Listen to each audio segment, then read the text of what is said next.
শংকৰদেৱে আকাৰ ইকাৰ নোহোৱাকে কবিতা লিখিছে তই কি ডাল কৰিব পাৰিছ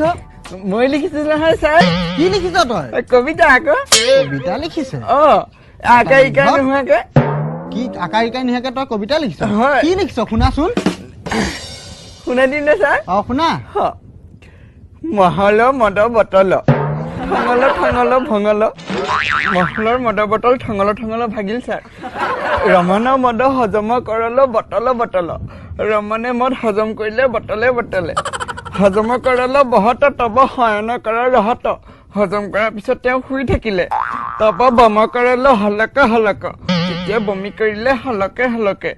ভক গহন কমল খবৰ খবৰ লয়ল মৰ মৰ কহল থপৰ থপৰ চৰ পৰল ধমৰ ধমৰা পাদল চৰক চৰক মটল ধমৰ ধমৰ অধুবায়ু ত্যাগ কৰিলে